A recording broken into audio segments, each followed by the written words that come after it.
we start to look towards light, illumination, and actually a new way of having a perception of Christ. When we call on the Lord, Adonai Yeshua HaMashiach, actually, in building forth that, what we end up seeing is that it is not only divine emanation that cometh forth from our Creator, but it is also that we therefore then are able to take the actions necessary to have creation and formation and blessings within this world. Jesus teaches us all of this. But it is to understand when we talk about the throne of heaven, the case of David, the throne of David, then you are also building for Chokmah, the nine, Geburah, Gedula.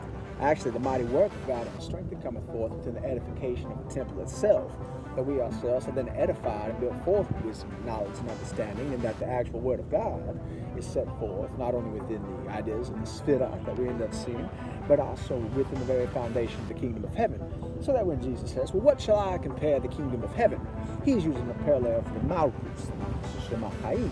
But that is actually building forth the very foundation of all of the principal qualities, so that when we seek for peace, patience, kindness, gentleness, goodness, love, yes, and love within itself is actually the foundation for all of the law that's given to Moses.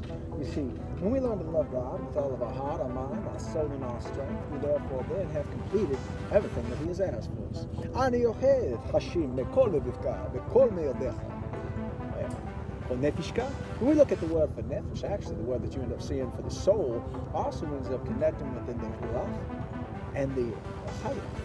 The chaya is actually having a higher understanding of the principles that where within the body itself, it is a temporal essence. We end up having the physical portion, but the actual spirit and then the chaya, we come up to like the yehudah. It is showing us this lives on forever. It is the spiritual essence that has the eternal blessing of God. So when we talk about the Nitzah, it is to say victory, but also eternity. And this is part of the foundation of the mercy that we end up seeing building and contrasted from the splendor of God. So that the splendor that we receive in the flesh is paralleled by the victory and the eternal, everlasting blessing that the soul and spirit has that leads us into the behind the Yehudah. Now these are the different levels of the soul. Now in Western civilization, we talk about the id, ego, or the superego, to understand morality in a higher essence and how we end up having a higher perception. But that's even in understanding psychology. Psychology itself is actually the study of the soul, literally, the nefesh. And so that's where we end up seeing it, and why we end up seeing the parallel for it. And how we end up there understanding how there is a spiritual connection to what we end up seeing within the sciences, and how they actually complement each other.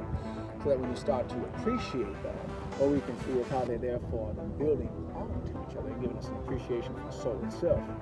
So that it's not simply psychological, but it's actually looking towards the greatest commandment that's given from Jesus Christ Himself, and that is daily brought forth from modern Judaism as well. That blessing is one of the blessings I want to pray for you today.